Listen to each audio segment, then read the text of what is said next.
Rick Neuheisel joins us now. Continental Tire Coach's Corner, the CBS college football analyst, former college coach. Where do you want to start with what happened on Saturday, Rick? The drubbing in Miami. That was a shocking development there. The turnover chain has become the envy of all. I mean, that was an unbelievable performance by that Miami defense. But Auburn, with what they did to Georgia. So Miami at home, I guess I'm not that surprised. Auburn against Georgia, that surprised me a little bit more, believe it or not. And it looked like a physical mismatch. Yes. And we had come to believe that Georgia was the physical equivalent, maybe even of Alabama. Kirby Smart having recently toiled there, and yet Auburn looked that much more superior in the trenches. Yeah, that was a shocker too. I guess I would say, having watched Auburn over the course of the year, and despite when the protection breaks down is when they fall in harm's way, which has happened in both the trips to Death Valley. To me, it looked as if Georgia was a little worn out. I did the game the week before, Georgia against South Carolina, which was a physical game, and maybe it just it wore the Bulldog fronts down. Alabama escapes Mississippi State. Any surprise there? Well, I think they responded the way a championship team does. Jalen Hurts, I thought, was really good late in the game. But it begs the question, especially having looked at Auburn's front, can they hang in there physically? Because they are down to not much rubber on the road. You'd never count a guy like Nick Saban out, and certainly their five-star guys are five-star guys. But to play as many plays, one of the luxuries Alabama's enjoyed over the years is their defensive guys don't have to play that many plays. They have so many guys that can roll in. That's going to be more difficult in a trench warfare we're going to see in Jordan-Hare in a couple weekends. That will be something to keep your eye on. Handicap this, though, the rest of the season. Look in that crystal ball. What do you see? Well, we were talking about Georgia and Alabama could both get into the playoff. Now that focus shifts to the ACC. Can Miami and Clemson both get in? With Miami playing the way they are, assuming that they don't stumble, they have Virginia and Pitt left in the regular season, and then a matchup with Clemson. I think Miami might be the number one team in the land when they talk about this next poll coming out. I mean, that was an impressive win over an impressive team. They're the undefeated team. They and Alabama, they look better than Alabama in this particular weekend. People are going to be concerned about Alabama's depth, as we just talked about. If you put Miami up there at the 1 or 2 spot, then you've got Clemson. Do they move to 3? And if they play a spirited game in Charlotte, I just think you're going to be looking at the possibility of maybe 2 ACC teams. And who would have thought that a few weeks ago when Clemson went down to Syracuse? He's Rick Neuheisel, Continental Tire Coach's Corner, the CBS college football analyst. But if I look at some of these other teams, give me somebody outside of the top 10. I asked this to Kirk Herbstreit last week. He said Michigan State. And then that didn't last very long. So do you have a dark horse here? USC. I think the Trojans are kind of sneaking around the chicken coop here.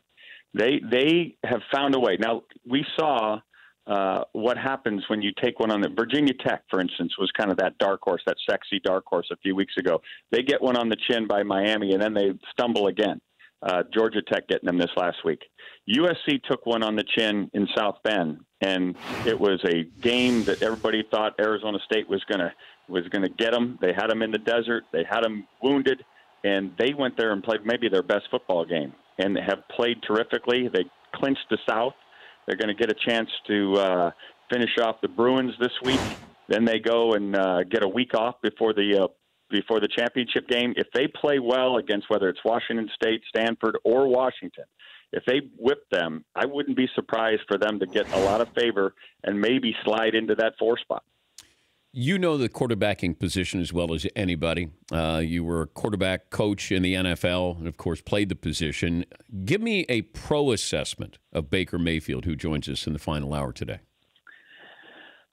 Dan, you and I talked about this earlier in the year. I don't know of a guy who has more arm talent that we've seen in college football for some time. I really don't. And maybe the guy that I compare him to is maybe the last guy we saw this way, and he sparks comparison because of his size as well. That's Drew Brees. We talked to Jim Chaney last week. They one time threw 86 passes at Purdue with Drew Brees as their quarterback. He has an innate ability to throw people open. Regardless of where the receiver is relative to the DB, the ball goes in a place where only the receiver can make a play. Drew Brees has made a Hall of Fame career out of that, and Mayfield seems to have the same stuff. He also has the ability to extend plays, maybe superior to Brees in that regard. But I think the guy's going to end up being a first-round pick. He just has it, and the Oklahoma Sooners are in the playoff conversation strictly because of it. How many quarterbacks do you think are taken in the top 10 this year? Well, depending on Darnold. Darnold to me is still probably a 50-50, but he's starting to round back into form. I would say you've got Rosen, you've got Darnold. We'll wait and see about the big kid from Josh Allen from Wyoming, and I would say Mayfield. I would say 4. If everybody's – I'm going to give you the number one pick. You need a quarterback. Out of the group, you just told me. Who you taking? If I have to take the quarterback, I think I'm going Mayfield. I just like the kid's swagger. I like his ability to make plays. He's all football all the time. Over Rosen, worry about. Yeah, and I love Rosen. I love Rosen, but the question for me with Rosen is how important is football to Rosen? Yeah, I don't know that it's everything. And for Mayfield, he's passed that test in spades. Well, GMs are going to ask that question. I mean, you're asking that about Rosen. Why? Well, he comes from a family where money was never something that concerned him. He, has missed games. We don't know exactly for what reasons. This is to have a Hall of Fame career essential to him. That's a question. I have never taken time to really get to know Josh Rosen. I've met him on a couple occasions. He's an impressive guy, and he certainly has all the attributes you're looking for at quarterback. So if you gave me the 2 spot and somebody took Mayfield and I had Rosen, I'd be excited about it. But if I have to pick a guy that I know is dying to win, then I think I have to go with Mayfield, especially the way he plays the game. Good stuff as always, Rick. Great to talk to you. Thanks for joining us. All right, Dan. Take care. That's See you now. Rick Neuheisel, who usually brings his guitar when he joins us in the Man Cave in New York. That's a pretty hot take there, that Baker Mayfield is your top quarterback going in. Who would have thought that 3 weeks ago, month ago? I got the fire truck. Now, just the lights are on. No siren today. We had truck drivers who got upset with us. So we have the fire truck. Lights are on. That's a hot take there. Yeah, Paulie. That's official. If you say you take Baker Mayfield over Josh Rosen and Sam Darnold, that's scalding hot. Continental Tire Coach's Corner, from sun to rain to snow and everything in between. Continental Tire is engineered tire for what you do. Extraordinary performance, reliability, putting confidence into driving. For more info and the location of a dealer near you, visit ContinentalTire.com. Continental Tire for what you do. For more Dan Patrick Show, tune to Audience Channel 239 on DirecTV or download the Dan Patrick Show app.